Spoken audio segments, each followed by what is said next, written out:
So what we have here is a 500i chainsaw. You can see here, MS 500i. This is a 79cc motor. It puts out about 8 horsepower. Has lots of torque. It's instant power because it's not carbureted.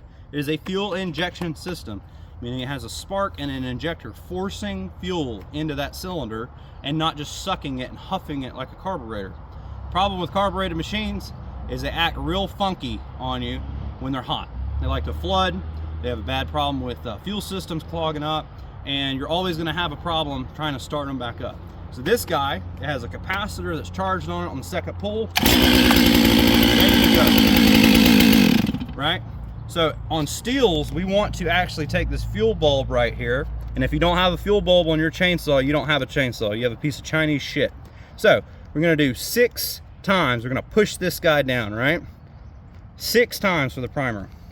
This right here is called a decompression valve. This right here puts a little hole in the cylinder wall just temporarily so that you can actually pull it and it won't compress up and lock up and hydrolock. So I always push that. Whenever you're pulling a chainsaw, if you don't have the upper body strength, what you can do, a lot of women do this, a lot of small people that I know, they put their foot in the actual bar, like so. I have big feet, they won't fit, sorry. And they pull. Right, so now that we've started on properly starting a chainsaw, let's talk about stance. When you hold a chainsaw, come behind me, Duncan. When you hold a chainsaw, you should always have your lead foot, your left foot. I'm right-handed, right? Your right hand goes on the bottom of your handle. You never pull your trigger while you're holding a chainsaw to start it, right? And it has this safety button here. It won't allow it to start until that's held. So you're gonna hold it there. Then you have what's called a wrist wrap or a guard, right?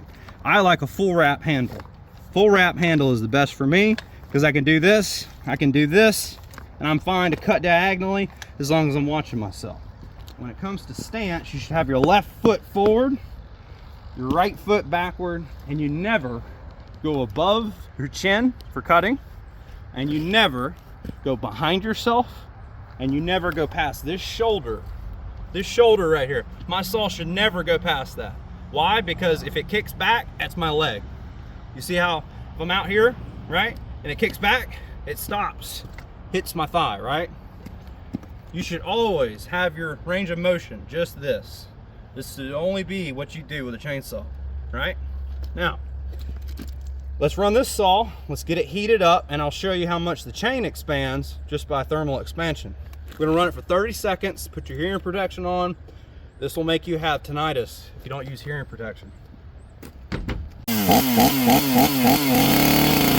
So we've ran it for 30 seconds at medium RPM, 30 seconds at high RPM. That is how much thermal expansion happened once the bar, the chain, and the sprockets all heated up.